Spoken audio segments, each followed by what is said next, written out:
黄晶还是对这项技术有信心，他想把这个做成是咱们国家自己的技术，这样未来的发展前景不是更好吗？哼，无人驾驶和 VR 游戏相比呀，一个是人类的未来科技，另一个只是人类的痒痒挠。痒痒挠闲着的时候啊，可以拿来解解痒，但是到了奔向未来的时候，拿在手里都觉得碍事。所以我们现在要做的就是呢，让做痒痒挠的继续做它的痒痒挠，让引领未来的公司去引领未来。可是如果有一天，这个做痒痒挠的突然跑来跟你要一大笔钱，说是要去引领未来，你觉得可能吗？我明白您的意思，我会努力说服黄晶的。说服得了最好，说服不了也无所谓。这个问题上，他没有选择的权利。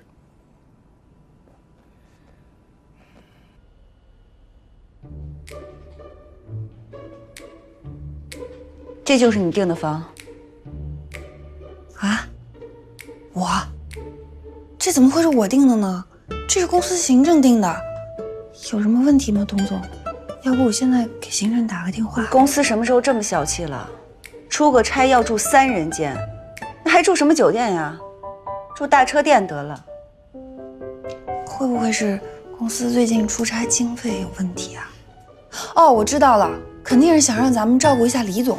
你别老站着了，你孕妇别老站着。坐。哎呦嗨，坐。可能是孕妇身边24小时都有人看着比较好吧？您看，咱们是凑合2天，还是我现在就给行政打？我知道你心里怎么想。牛皮糖。啊，你现在才知道啊！你真该看看那会儿为了撒大爷的项目，他是怎么黏着我的。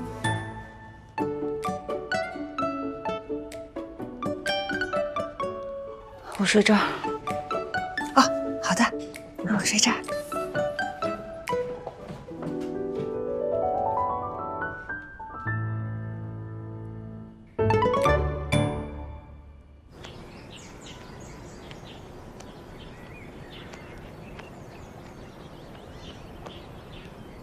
不行了，我跑不动了。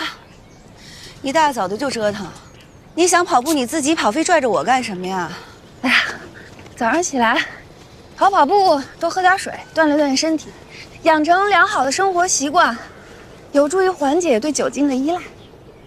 谁酒精依赖啊？我，哎呀，你就陪我跑一下嘛，关爱一下下属。真的，坚持一段时间，整个人的状态就会不一样的。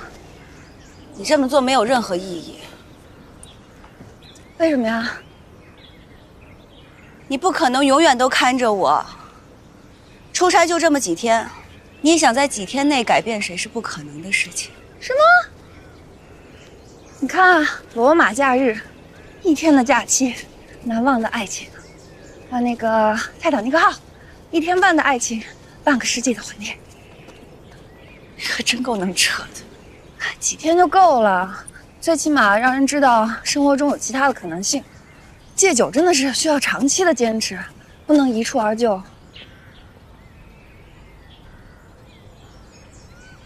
走吧，早上起都起了，跑起来，加油，董思佳，加油！哎呦，哎呦！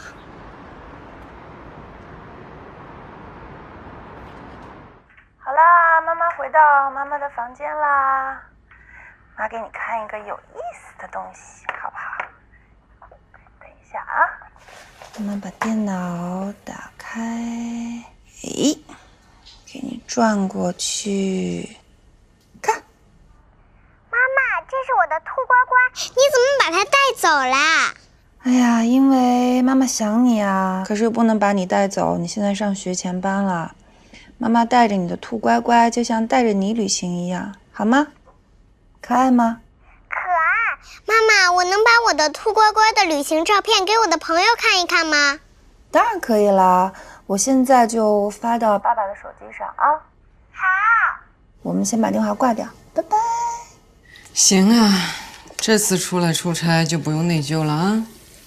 难怪这2天你走哪儿都带着那个小兔子拍照，原来干这个用的。找一种方式安抚一下孩子的情绪，也安慰一下自己吧。所以，其实只要对孩子花点心思，哪怕你不能天天陪着孩子，也能当个好妈妈。好不好，拿什么来界定呢？我是觉得是一个大人和孩子一起成长的过程吧。你呢？准备好了吗？我没有准备好，我可能这辈子都准备不好。有了就好了。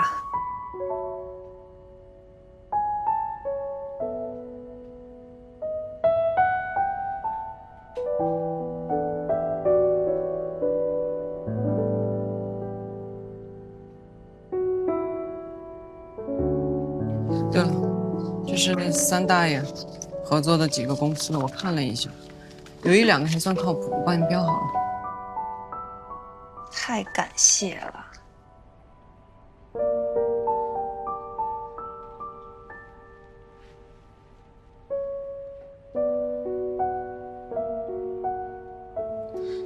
宇文，儿子在吗？我想跟他说2句话。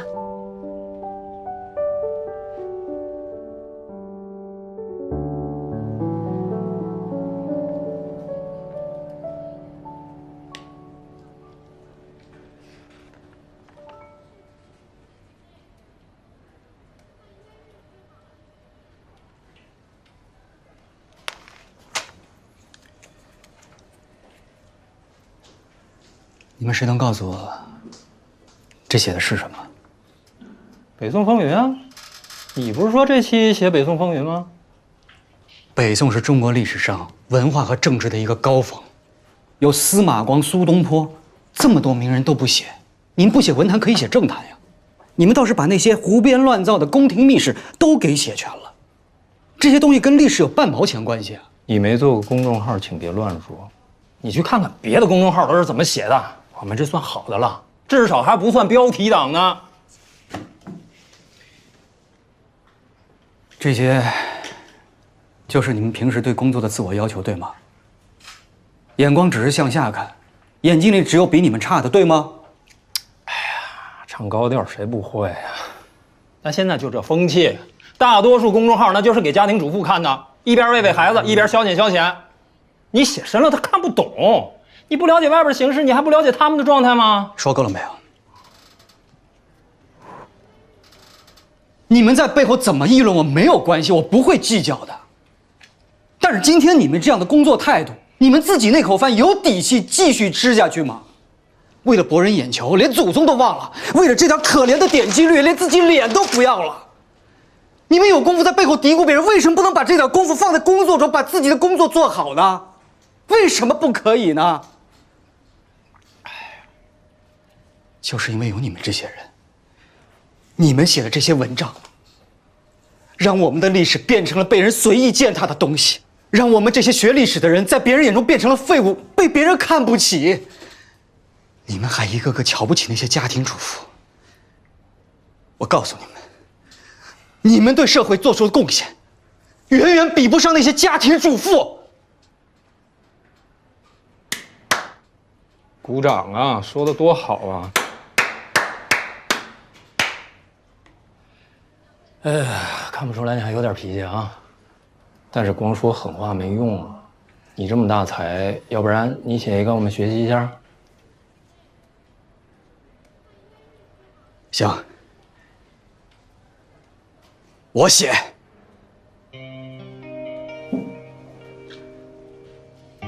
要哭了吗？是呀。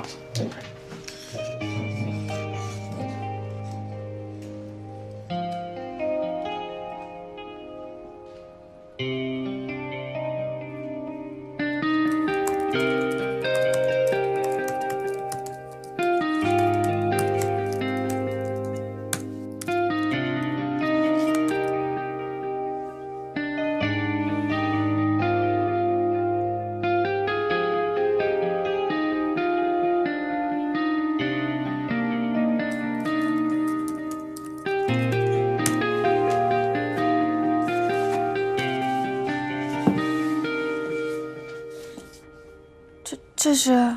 这就2份合同嘛，咱们那几个技术点都已经突破了，那几个专利陆续也都下来了。我呢，就找了几个老战友喝了喝茶，顺便就把合同签了。啊，那份不是，那是老崔签的。哎，我这个就更简单了，我只是给当年在国外的老朋友发了一份介绍，寄了几次样品，结果人家连面都不见，就把合同给签了。哎呀，这不就是多了2个客户吗？这一个是全球500强企业，一个是国际知名品牌，这哪是2个客户啊？这是2个祖宗呀！哎，什么祖宗啊？祖宗你还得供起来，这2位不用，供货就行。我就出差这么几天，你们就签了2个这么大的合同，你说这天上还真的会掉馅饼，而且还真的砸我头上了。你要说是馅饼啊，这还真的不是现烙的，这2家是我们刚刚开始组建公司的时候就已经联系过了，对吧？有这么强的后招，怎么不早说呀？早点说出来的话，咱们拿第1笔投资的时候就不会那么费劲了。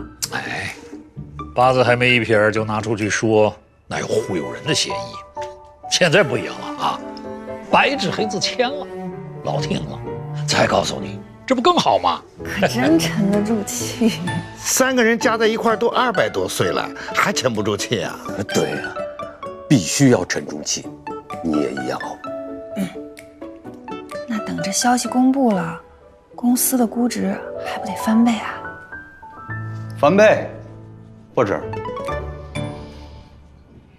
5倍，5个亿。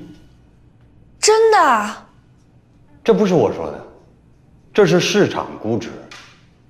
他们手里还有好几个新产品都在申请专利中，我估计一旦申请成功，那个估值还得大大提高。现在市场上就有人说，3G 很有发展成国际品牌的潜力呢。我知道了这个消息之后，马上立刻了解了一下。你这3个大爷不简单啊，他们掌握的这种面料技术，可以说在全球都是首屈一指的。当时国际上已经有好几个团队开始研发，咱们这3个大爷在资金少的前提下，后发先至，率先完成。这个背后的不屈不挠和坚韧不拔是可想而知的。这是我来云山长青的第1个项目，得感谢董总对我的栽培和支持。感谢你自己的软磨硬泡吧。所以说有些项目该坚持的时候，必须坚持。我知道了，王总。我先口头表扬实际的呢，听你们董总安排。谢谢王总。真是怪事年年有，今年特别多啊！没想到夕阳红撒大爷项目竟然成了，这就是用事实证明你大爷永远是你大爷。谢谢。你说，咱公司那套评估标准是不是也该与时俱进、升级了？你们那评估标准升不升级我不知道，这回3G 公司可以借着这个东风好好升级了。之前求爷爷告奶奶没有人投，现在可好，资本蜂拥而上，一堆人要投。行啦，知道你一战成名了，别跟着凡尔赛了，行吗？很多人知道当初才投了200万，恨得牙都要碎了。哎，你别说，霍连凯这嘴可以啊，我们这夕阳真的红啊。他人呢？霍连凯有段时间没见到他了。是啊，有段时间没看见他了。他去哪儿了？应该是去外地谈个什么项目了吧？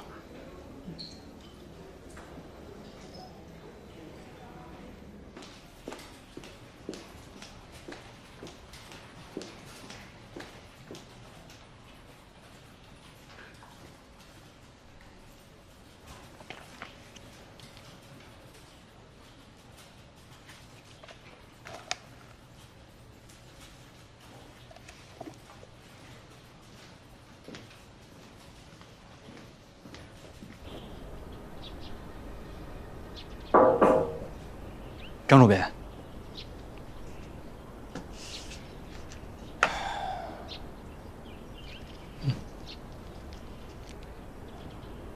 你不适合待在这个公司。是我写的不够好吗？正相反，我觉得特别好。你真的是一个有大才的人，所以你真的应该离开。待在这种地方只能埋没你的才华，时间久了你就会变得跟我一样，庸俗不堪。千万别这么说，张主编一定是性情中人。你看咱们俩能不能一起做一些改变？不能，你趁早死了这条心。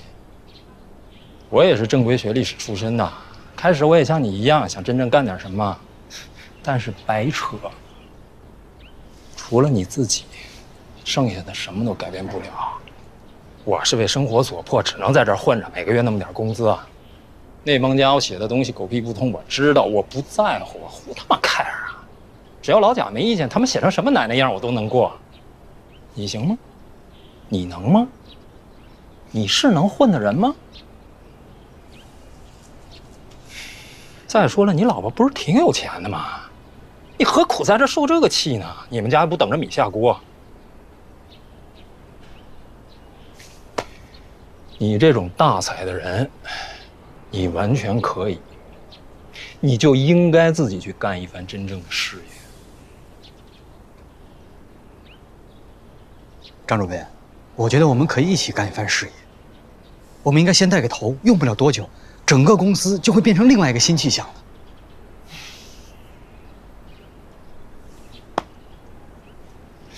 合着我说这么多，你不信是吧？行，那你就去试试。你就把这篇稿子给老贾看，他要是说能过，我以后都听你的。你说怎么干，我就怎么干。去。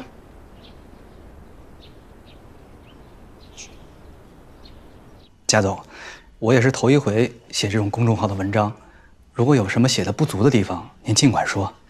好啊，你看你这篇文章啊，大意说的是司马光为了打压政敌王安石，把赵飞燕外传这样的恭维野史内容都写进了《资治通鉴》里，是吧？我觉得司马光和王安石相爱相杀的一生本来具有戏剧性，所以这不就是大家熟知的历史人物和感兴趣的话题吗？那好啊，咱们就一点一点的来分析你这篇文章。首先，司马光，我想很多人知道的都是他小时候砸过缸，啊，可很多人还是分不清司马光和司马迁，哎，错，哎，甚至是司马懿，都容易搞混淆啊。再说王安石，估计很多人对他都不是很熟悉吧。而这个赵飞燕，她的知名度肯定比不过杨玉环吧。当然了，恭维野史这部分还是挺有趣的啊。但是这个《资治通鉴》门槛是不是又高了点啊？所以呢，总体看下来，你这篇文章文笔确实不错，但就是有一点不够劲爆。劲爆啊！我们就是要让读者看我们的文章时候，不停的哇哇哇，啊，哇，还有这样的事，哇，还可以这样，哇，原来他们两个还有一腿，啊！我前一段时间好像看过一篇文章，写的是秦始皇修建万里长城的真实目的，是为了做外星人的飞行器跑道。你看啊，秦始皇、万里长城、外星人、飞行器，这就是劲爆点呐！这样的话题点击量瞬间就是几十万呀！咱们地球的飞行器都可以直上直下的飞了，他们外星人的飞行器还需要跑道才能飞啊？那是不是飞个200公里还得下来加点油啊？我说宇文呐，你还是挺幽默的嘛啊！你顺着这个思路去发掘那就对了。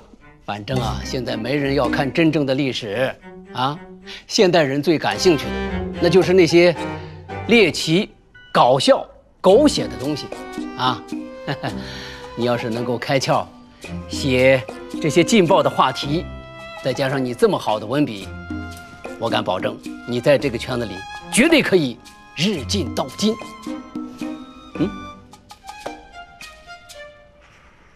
哎呀，小婶婶是常客，董总可是稀客。今天董总怎么会有空也过来了？我今天是专程来给3位道贺的。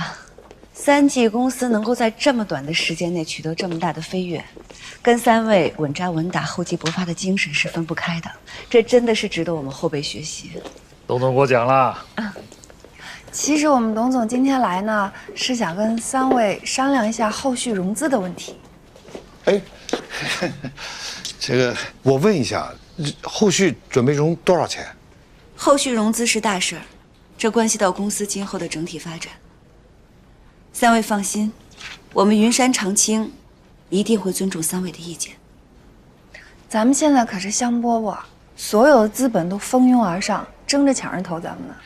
可是我们融这么多钱干什么呢？当然是把公司做强做大呀。我们做面料就是做面料，你不能想着设计是你，成衣是你，销售也是你，那样就没法深耕一个行业了。其实，把一件事做到极致，那也是一种成功啊。葛老这人一辈子军人性格，直来直去。其实他的意思就是说，没必要一口气吃成个大胖子，慢一点，耐心一点，就会清醒一点。种瓜得瓜，种豆得豆。春种秋才能收，这是生活的规律，也是做人做事的道理，对吧？可是现在是最好的发展机会，那我们就放弃吗？怎么会放弃呢？我们的目标就是做好现在正在做的事情，我们就很满足了。可是我们也得为了未来未雨绸缪一下吧。小时候你还是没想明白。其实今天，也就是明天，也就是未来。你做好了今天，也就有了明天，有了未来呀。我们早就跟你说过 ，slow down。是，您3位跟我说过好几次了，让我慢慢来。这慢慢来，并不是无所事事，它其实是一种生活态度，是吧？也是一生活方式。你选择的生活方式，体现的是你自己的人生观。等你到了我们这个岁数，你就会明白，这种生活态度乃至人生观对你来说是有多么重要，甚至超越了你所说的投资人啊、母亲、妻子、女儿、朋友等等这些角色。其实啊，真的没必要那么着急。再说着急也没用啊，你再着急，一天不也就24小时吗？对呀，一天只有24个小时，那你为何不在有生之年，把生活过得更幸福、更轻松呢？您3位今天这一脚急刹车，把我刹得都晕了。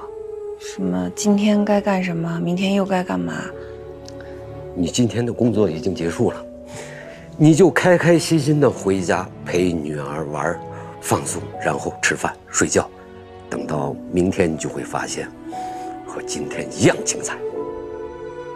我们领导还没下班呢。今天真是受教了，我们回去会好好想想3位今天的话。小沈呐，你首先要搞清楚什么是必须要抓住的，什么是该放手的。对，什么是该放手的？老崔跟你妈那事儿，你也该放手就放手。去！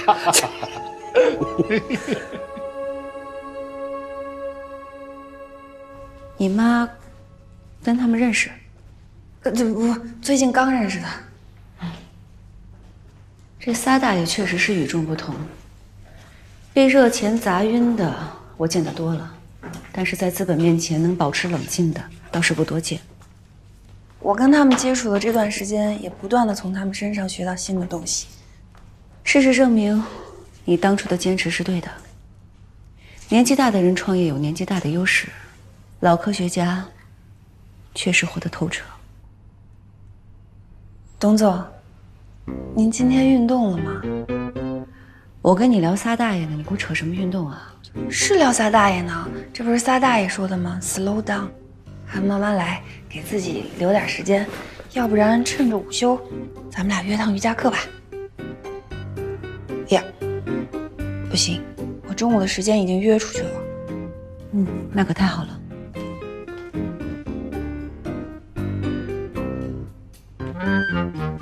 我一直还觉得自己是猎手，没想到我才是那个猎物。在家里看到那么多的蛛丝马迹，都是他故意让我看见的。他故意放了那么多虚虚实实的信息碎片，其实是在一次又一次的试探我的底线。我妥协一次，就是被他驯化一次。我还老跟你们说把老公当老板，现在想起来真是太可笑了。现在明白了吧？你这什么老公当老板的论调，这是陆卫兵灌输给你的，是他一步一步把你洗脑洗成今天这样的，让你还觉得哎呀，这都是我自己的主意。你知道他是什么吗？他这就是 PUA 高手。行了行了，你就别在他伤口上面撒盐了。这不是请了刘律师来吗？我们赶紧想想怎么处理这个问题。我也没有好消息。经过调查，我们发现陆卫兵名下已经没有了任何的资产，包括最后一家公司也在2年前已经宣告破产。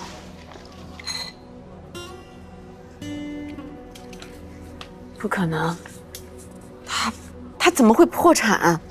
当然，不排除他有转移隐匿资产的可能性。可归根结底一句话，没有证据。他就能做到这么滴水不漏，就一点蛛丝马迹都没有吗？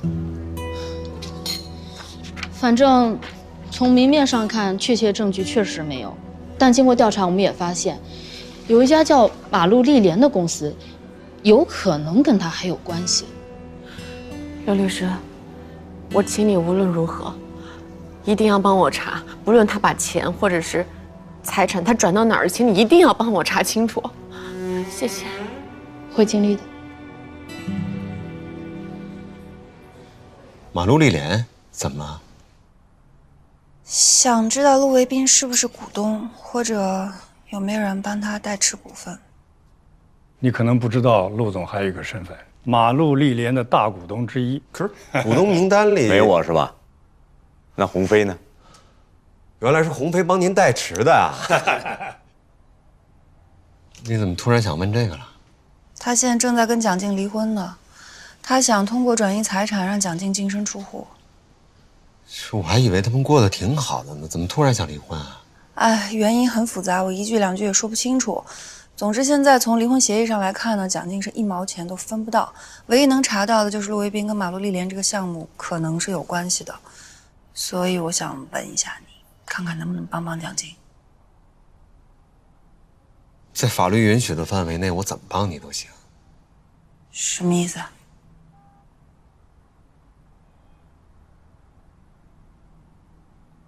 这个事儿吧，这于公，陆卫兵是我们的客户，于私呢，他是曹大人的朋友。就算我不考虑于私，那我也不能轻易泄露客户的账户信息，对不对？你这么说就是有。对不起，我只能说那么多了。你也不用对不起，能理解。真的啊？看来你是成长了。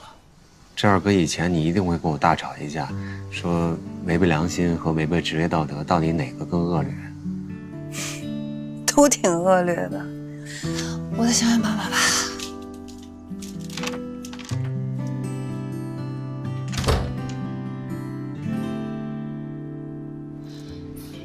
陆卫兵的律师约了我们见面。不用说了，肯定是争抚养权吧？我不会把孩子的抚养权给他的。他陆卫兵就这么一个儿子，估计又是场恶战。可是他现在为了离婚，已经把财产转移得这么干净了，那也就是说，在法律的意义上，他没钱，他不比我多任何的优势啊。没那么简单，对方请的可是顶级大律师，这不像是会轻易放手的样子啊。那他会怎么样？这我也不好预估，但我们可以先定一个策略。当然，主要是看你自己的态度了。如果对方提出要完整的抚养权，你肯定不同意是吧？我当然不会同意啊。那如果共同抚养呢？谁要跟他共同抚养？他一年到头才能见孩子几次啊？那我再多问一句，如果对方愿意为此而支付你一定的经济补偿呢？我不要，我绝对不会把孩子的抚养权给他的。我希望我的孩子离这个渣男越远越好。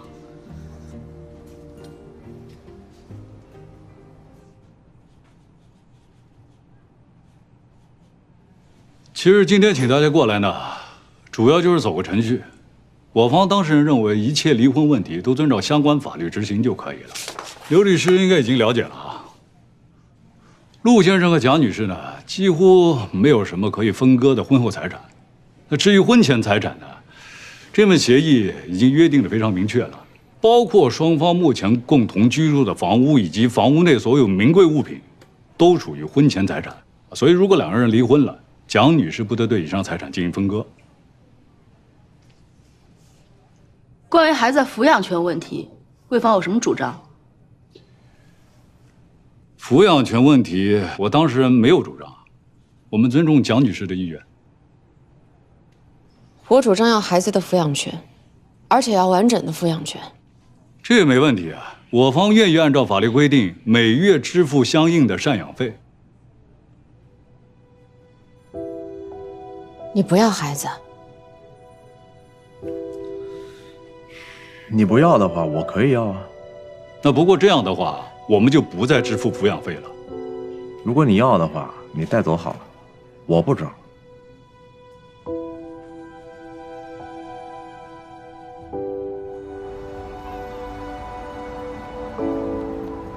只有这样的东西，它才能够博眼球、赚流量，才能够卖大钱呐。至于这些东西是不是历史，管它呢 ，Who care？ 走了，先走了，拜拜。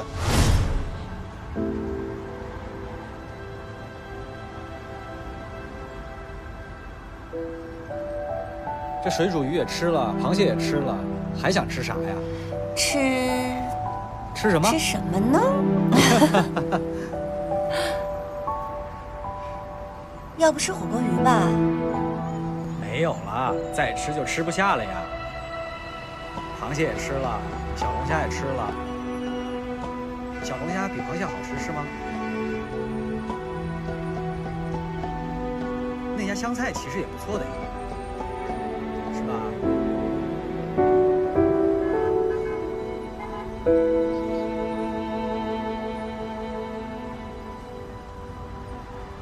建国啊，有时间吗？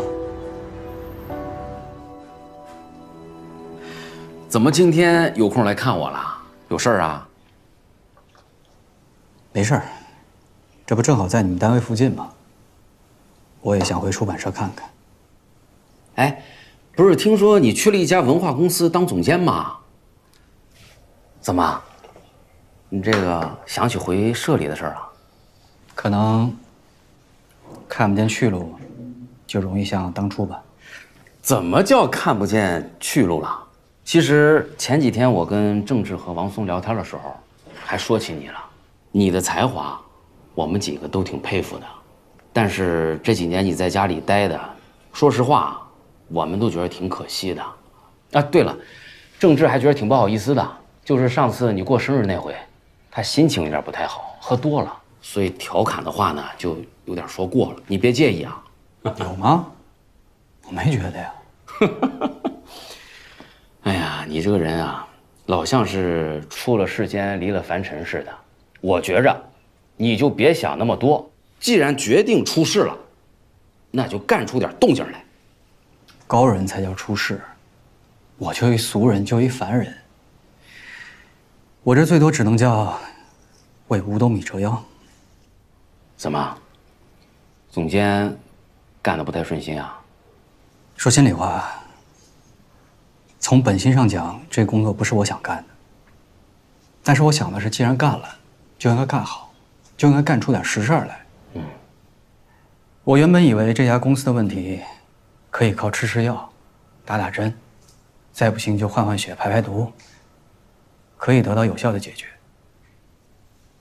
但是我到现在才发现，靠换血都没有用，得换头。如果这家公司不换老板的话，我无论做什么都是白搭，都是瞎折腾。不是，这老板到底让你写什么东西啊？秦始皇修建万里长城的真实目的，是为了当外星人飞行器的跑道。李莲英是不是假太监，与慈禧墓被盗掘的真相，这不扯淡吗？不，他让你写这种哗众取宠的垃圾啊，这简直就是一种侮辱啊！这老板如果是这个德行的话，那这家公司算烂到根儿了。听你这么一说，我感觉好多了。起码我还算是个正常人。哎呀，那后面你有什么打算？反正如果要回出版社的话，工资肯定没有你那个总监高。哦，对了，晚上咱们一起吃个饭吧。我再把郑智啊、王松这几个老同学都约出来，咱们一起聊聊。算了，改天吧，我还得接孩子呢。你都当上总监了，还接孩子啊？当这个总监最大的好处就是有时间接孩子，在你们单位能行吗？先走了。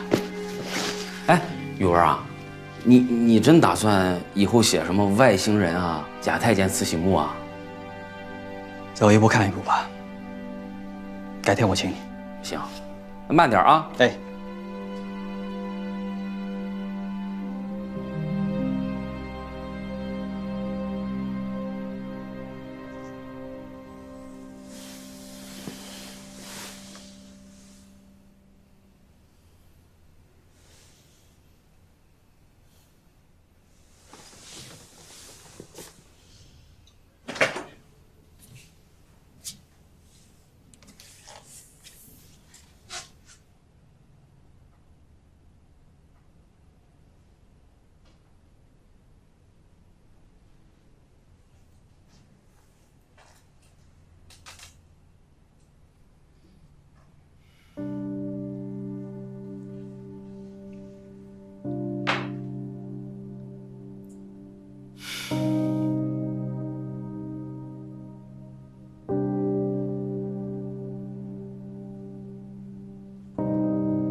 对，我想给3个大爷找个财务总监。他们3个是搞技术的，财务这边是他们的弱项，那肯定得找一个经验丰富、能力又强的呀。好，你把那个简历发给我，先看一眼啊。谢谢，谢谢。你还在忙那3级公司的事儿呢？嗯，我听说估值都5个亿了。那也没有你的魔豆科技厉害啊。多少了？40个亿是吧？这回准备什么时候卖啊？你就别开我的玩笑了。我倒要提醒你，像3G这种不在风口上的公司，你能做成今天这样已经很成功了，但也基本到头了。因为你再怎么努力，它的天花板就在那儿。什么意思啊？意思是说3G已经成了，你就不要再往里头投入精力了。市场这么好，你应该多花点时间再去找点其他的项目。我记得有一个人说过，千万不要害怕错过什么。既然选择投一个公司，就要全力以赴地支持创业者走到底。所以说呀，市场现在这么好，不好好做点什么，是不是太不像话了？等等，妈妈下午文艺乐队要去给一个超市开业，你想看吗？想。我想想下午怎么去接你啊？哎，你不用管了，我去接他，接他看完演出，我再带回家。谢谢。他辞职了。啊，我这事我确实不知道。这样，贾总，我先问问他再说好吗？啊，好，不好意思啊，给您添麻烦了。哎。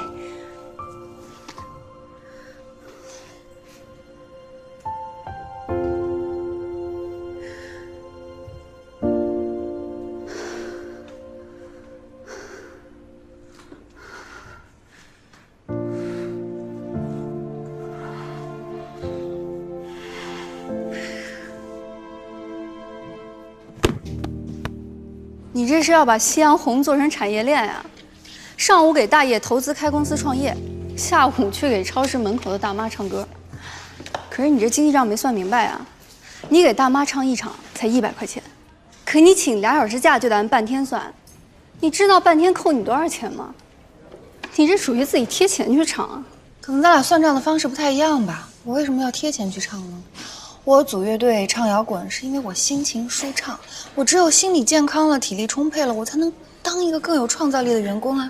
你得了吧，就你这理由想请假，董总能同意才怪了。不信你去试试。试试就试试。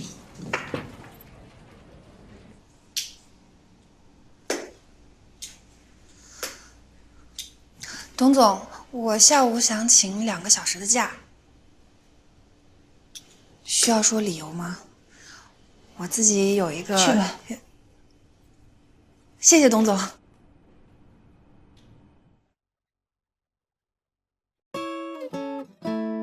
蒋劲跟沈慧欣分享她认为的婚姻智慧，就是面对老公的一些秘密啊，女人不能太聪明。当女人因为聪明而显得犀利的时候，男人就会感到无法驾驭而变得紧张。哎呀，我真心觉得蒋劲这日子过得太累了。她在婚姻中一直伪装自己的真实需求，那想要的不敢说，想提的要求也不敢提。Hello， 大家好，我是作家苏晴，欢迎收看《幸福必修课》。